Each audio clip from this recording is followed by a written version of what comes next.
వర్కులు ఇక్కడ BRS party నాయకులతోన నువ్వు చెంచాగిరి చేసి ఆ రోజు తీసుకున్నావు.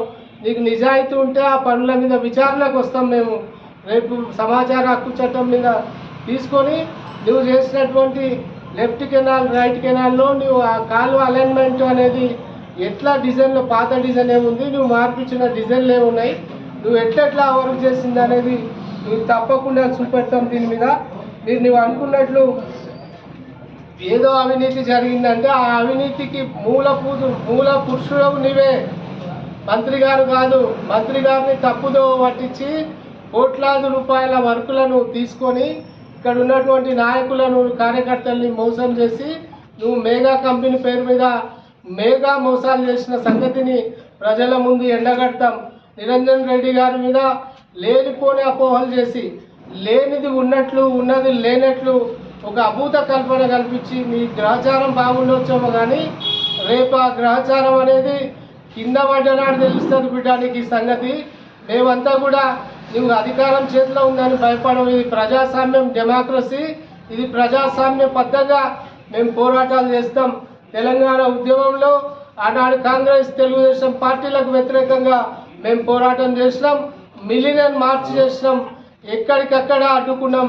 రచ్చబండల కాడ రాజశేఖర్ రెడ్డి కొట్లాడినాం, తెగించి ప్రాణాలు అర్పిస్తే తెలంగాణ వచ్చింది.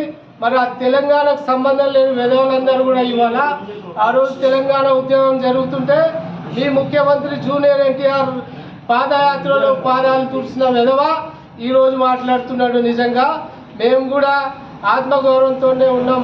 మేము ఎక్కడ కూడా లొంగి బతకలేదు. మేము ఇంకొక రకంగా కింది స్థాయి నుంచి వచ్చినా నీతిగా నిజాయితీగానే బతికినాం. మా నాయకుడిపై నువ్వు చేసినటువంటి ఆరోపణలు 100 రోజుల్లో నిరూపించకపోతే నీ ఎమ్మెల్యేకు రాజీనామా చేయాలని నేను డిమాండ్ చేస్తున్నా. నువ్వు నిజంగా నిరంజన్ రెడ్డి అక్రమ ఆస్తులు ఉన్నట్లు, అక్రమ భూములు ఉన్నట్లు, అక్రమమైన పనులు చేసినట్లు కానీ నువ్వు నిరూపణ చేస్తే మరి నీవు ఎమ్మెల్యే పదవికి రాజీనామా చేస్తావా, చేయకపోతే అని ఈ సందర్భంగా అడుగుతున్నాం.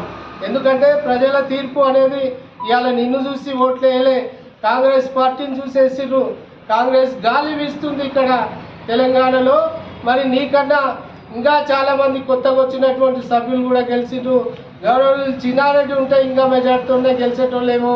మరి మీరు ఇవాళ సంస్కృతి సాంప్రదాయాలు ప్రోటోకాల్ అంటున్నావు, ప్రజాభవన్ అంటున్నావు. ప్రజాభవన్లోకి ప్రజాప్రతినిధులు ఇతర ప్రజాప్రతినిధులను పిలుచుకొని నువ్వు అక్కడికి గృహప్రవేశం చేయాలి. నీ సొంత ఇల్లు అయినట్లు నువ్వు గృహప్రవేశం చేసి నీ సొంత కొఠారితోన అక్కడ చేసిన ప్రోటోకాల్ ప్రకారం అధికారులు అక్కడ లేరు, ప్రజాప్రతినిధులు అక్కడ లేరు. కేవలం నీవు, నీ కుటుంబ సభ్యులు, నీ కొఠారి మాత్రమే అక్కడ ఉంది. ఎవరు చూసి మాట్లాడుతున్నావు కొంచెం చూసి మాట్లాడేటప్పుడు జాగ్రత్త వహించాలి. నువ్వు ఆనాడున్న గుత్తదారు కావు, ఇప్పుడు గౌరవ శాసనసభ్యుడు, నువ్వు మాట్లాడే విధానాన్ని మార్చుకోవాలి. ఒక ఉన్నత చదువులు చదువుకొని ఒకసారి ఎమ్మెల్యేగా గెలుపొంది ఒకసారి మంత్రి చేసినటువంటి వ్యక్తిని వెధవా అంటావా? నీ అహంకారమా, కొవ్వా, మదమా? ఇదా నీవు నీ రాజకీయ సంస్కారం? ఇదా నీ బుద్ధి? ఇదా వెధవా అని మాట్లాడతావా? ఇంత నీచమైన చట్టాలు ఉన్నాయి. ఏదైనా తప్పు ఉంటే సమాచార హక్కు చట్టం కింద తీసుకో. ప్రజల బహిరంగంగా మేము చర్చకు వస్తాం.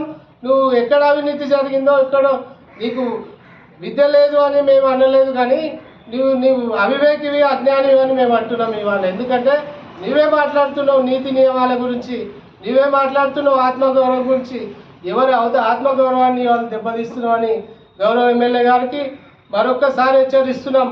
మళ్ళీ ఇంకొకసారి కానీ వ్యక్తిగత దృశ్యాలకు పాటుపడితే దీనిపై తప్పకుండా పోరాటం చేస్తాం. బీఆర్ఎస్ పార్టీ శ్రేణులంతా కలిసి తెలంగాణ కోసం ప్రాణాలకు తెగించి కొట్లాడిన వాళ్ళం. మేము ప్రజా సమస్యలపై ఎప్పుడు కలిసే పోరాడతాం. మేము ప్రజా సమస్యల మీద ఎప్పుడైనా సహకరించడానికి సిద్ధంగా ఉన్నాం. వ్యక్తిగత భేజాలకు, వ్యక్తిగత వైషమ్యాలకు వస్తే తప్పకుండా మేము బుద్ధి చెప్తామని సందర్భంగా ఎమ్మెల్యే గారికి విజ్ఞప్తి చేస్తూ మరొక్కసారి నిరంజన్ రెడ్డి మీద ఇంకోసారి వ్యక్తిగతమైన ఆరోపణలు చేస్తే చట్టపరమైన చర్యలతో పాటు పోరాటాలు కూడా ఉంటాయని సందర్భంగా తెలియజేస్తున్నాం. జై జై తెలంగాణ.